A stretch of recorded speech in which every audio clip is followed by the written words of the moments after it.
అందరికీ నమస్తే అండి.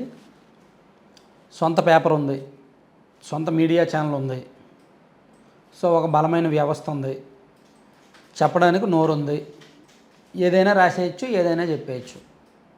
అబద్ధం సృష్టించడానికి బోల్డ్ అన్ని అబోధ కల్పనలో ఆలోచనలు ఉన్నాయి, బోల్డ్ అంత కుట్రపూరిత ఆలోచనలు ఉన్నాయి. సో ఇంకా పనే ఉంది, ఏదైనా అల్లేయచ్చు, ఏదైనా రాసేయచ్చు, ఏదైనా ప్రచారం చేసేయచ్చు. అదే జరుగుతుంది. అంటే నేను ఈ మాట ఎందుకు అన్నానంటే, నిన్న ఢిల్లీ హైకోర్టులో ఒక వాదన చూసి, ఢిల్లీ హైకోర్టు నిన్న ఇచ్చిన ఉత్తర్వులు చూసిన తర్వాత అదే అనిపించింది నాకు. హెరిటేజ్ మీద సాక్షిలో ఈ నెల 13, 14 తేదీల్లో 2 వార్తలు వచ్చాయి. మొదటి వార్త సారాంశం ఏమిటంటే, టీటీడీకి సంబంధించి హెరిటేజ్కి సంబంధం ఉంది, హెరిటేజ్ వాళ్ళే ఇందాపూర్ పేరుతో టీటీడీకి సరఫరా చేస్తున్నారు అనేది ఒకరోజు వార్త. ఆ తర్వాత రోజు బోలేబాబాతోనూ హెరిటేజ్కు లింకులు. సో బోలేబాబా ఏదైతే కల్తీ నెయ్యి కుంభకోణంలో 235 కోట్లు తినేశారన్న ఆరోపణ ఉన్న బోలేబాబా డైరీ ఉందో వాళ్ళతో కూడా హెరిటేజ్కి లింకులు ఉన్నాయి అని చెప్పి మరొక స్టోరీ సాక్షిలో నెక్స్ట్ డే వచ్చింది. దాంతో సాక్షి వీళ్ళు హెరిటేజ్ వాళ్ళు సాక్షికి లీగల్ నోటీసులు పంపించారు.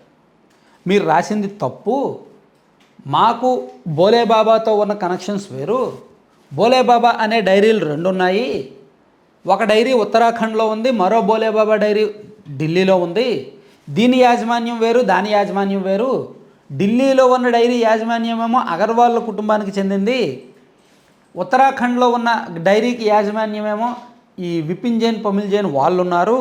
సో పూర్తిగా ఈ ఎంటిటీస్ వేరు, ఈ కంపెనీలు వేరు, ఈ లావాదేవీలు వేరు, వాళ్ళ నెట్వర్క్ వేరు, వాళ్ళ యాజమాన్యం వేరు, మాకు ఢిల్లీలో ఉన్న బోలేబాబాతో వ్యాపార లావాదేవీలు ఉన్నాయి తప్ప కల్తీ నెయ్యి స్కామ్లో ఇరుక్కున్న ఉత్తరాఖండ్ బోలేబాబాతో మాకు ఎటువంటి లావాదేవీలు లేవు. కానీ మీరు ఉద్దేశపూర్వకంగానే కల్తీ నెయ్యి స్కామ్లో ఇరుక్కున్న బోలేబాబాతో హెరిటేజ్కి లింక్స్ ఉన్నట్టు మీరు రాశారు.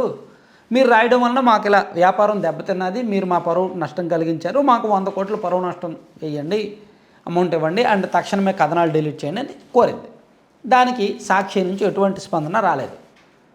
దాంతో హెరిటేజ్ ఢిల్లీ హైకోర్టులో పిటిషన్ దాఖలు చేసింది. ఢిల్లీ హైకోర్టులో పిటిషన్ దాఖలు చేసిన ఇమీడియట్గా అక్కడ హైకోర్టు విచారణకు స్వీకరించి ఉత్తర్వులు ఇచ్చింది. 24 గంటల్లోగా సాక్షిలో ఉన్న క్లిప్పింగ్స్ అన్నీ తొలగించాలి అని. సాక్షి పత్రికలో అండ్ సాక్షి మీడియా ఛానల్లో అండ్ యూట్యూబ్ ఛానల్స్లో ఈ హెరిటేజ్కి అండ్ ఇందాపూర్ సొసైటీకి ఉన్న లింక్స్ మీద రాసింది కావచ్చు, అండ్ బోలేబాబాకు హెరిటేజ్కు ఉన్న లింక్స్ మీద సాక్షిలో రాసింది కావచ్చు, ఇలా సాక్షిలో రాసిన కథనం అవాస్తవం, అసత్యం. సో దాన్ని 24 గంటల్లోగా తీసేయాలి, రిమూవ్ చేయాలని ఆదేశించిందనమాట. హెరిటేజ్పై వివాదాస్పద కథనాలు తక్షణమే నిలిపివేయండి, కంటెంట్ను 24 గంటల్లో తొలగించండి, నివేదికలు, ఇంటర్వ్యూలు, చర్చలతో పాటు అన్ని లింకుల యాక్సెస్ను నిలిపివేయండి. సాక్షి మీడియాకు ఢిల్లీ హైకోర్టు న్యాయస్థానం ఆదేశాలు. ప్రతివాదులకు నోటీసులు జారీ, 4 వారాల్లో జవాబు ఇవ్వాలని ఆదేశం. ఆ తర్వాత 2 వారాల్లో రిజైండర్ పిటిషన్ వేయాలని పిటిషనర్కు సూచన.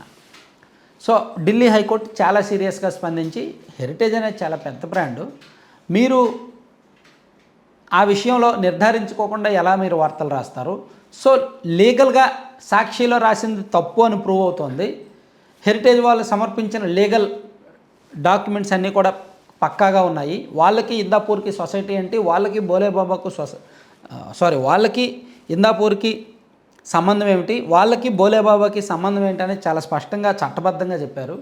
సో మీరు రాసిన తప్పు ఇమీడియట్గా డిలీట్ చేయండి అని చెప్పి హైకోర్టు చెప్పింది.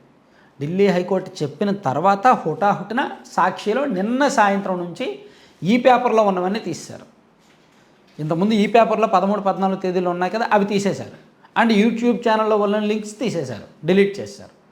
కానీ సాక్షిలో ఎంత ఈ పేపర్లో తొలగించినా ప్రింటెడ్ ఎడిషన్లో ఉంటుందిగా ఆ వార్త. సో మొత్తానికి సాక్షి అయితే ఇబ్బందులు తెచ్చుకుంది.